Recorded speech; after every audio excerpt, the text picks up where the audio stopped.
नमस्कार आमार भुरिभोज चैनेले सकलके स्वागत जानाई। Welcome to my channel Bhuribhoj. आमी आजके बानाबो गाजर बीट आलू मटरशुटी बिन्स एगुलो दिए एकटा निरामिष तरकारी।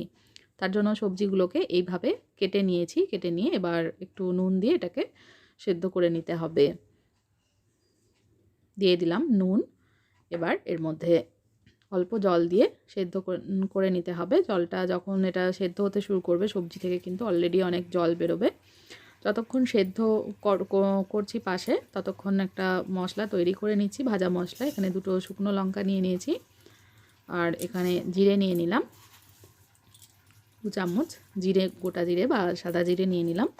এবার এটাকে ভেজে নেব, একদম আঁচটা কম করে ভেজে নিতে হবে।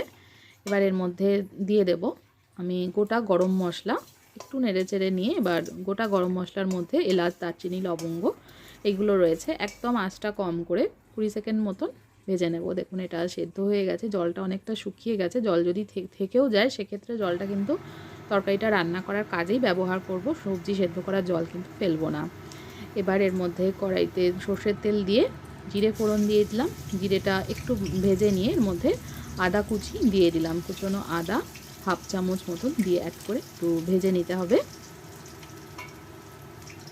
ভাজা হয়ে আসলে এবার এর মধ্যে সব সেদ্ধ করা সবজিগুলো দিয়ে দেব।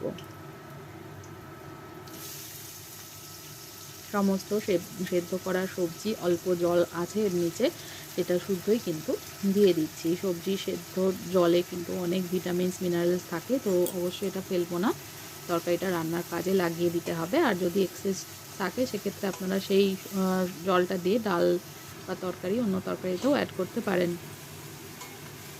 সমস্ত সবজিগুলো দিয়ে বা নেড়েচেড়ে ভেজে নিতে হবে। সবজি সেদ্ধ করার সময় কিন্তু বেশ কিছুটা পরিমাণে নুন ব্যবহার করেছিলাম, তো নুনটা এখন ব্যবহার করব না।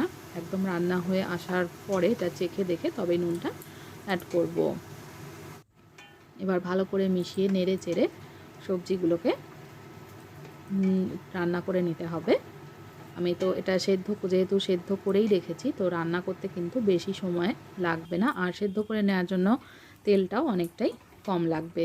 এটা দেখতে যেরকম কালারফুল হয় খেতেও কিন্তু ভীষণ ভালো। অনেকে এই তরকারিটা 5 ফোড়ন দিয়ে রান্না করেন, তো 5 ফোড়ন দিয়েও কিন্তু ভালো লাগবে।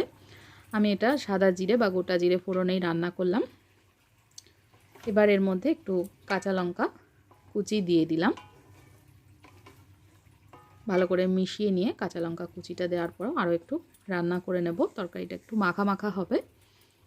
এবার একদম শেষে যে ভাজা মশলাটা প্রথমে তৈরি করে রেখেছিলাম সেটা দিয়ে দিলাম। দিয়ে এবার ভালোভাবে মিক্স করে নেব।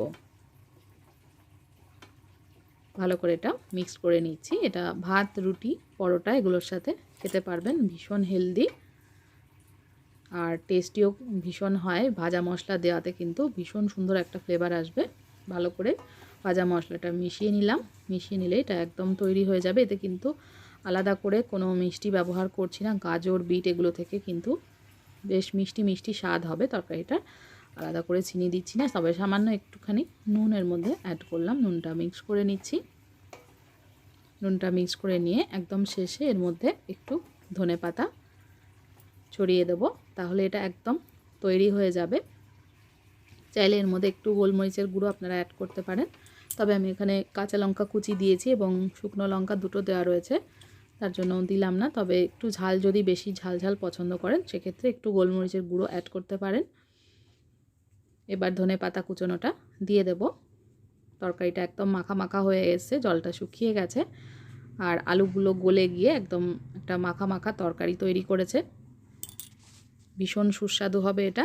একদম মিক্সড করে ধনেপাতাটা একটু ভালো করে মিক্স করে গ্যাসটা অফ করে এটা সার্ভ করে দেব। রেসিপিটা ভালো লাগলে আমার চ্যানেলটাকে যারা এখনও সাবস্ক্রাইব করেননি তাদেরকে অনুরোধ করব সাবস্ক্রাইব করে নেওয়ার জন্য। ভালো লাগলে একটা লাইক দিতে ভুলবেন না। রেসিপিটা দেখার জন্য সকলকে অনেক অনেক ধন্যবাদ। সকলে ভালো থাকবেন, সুস্থ থাকবেন।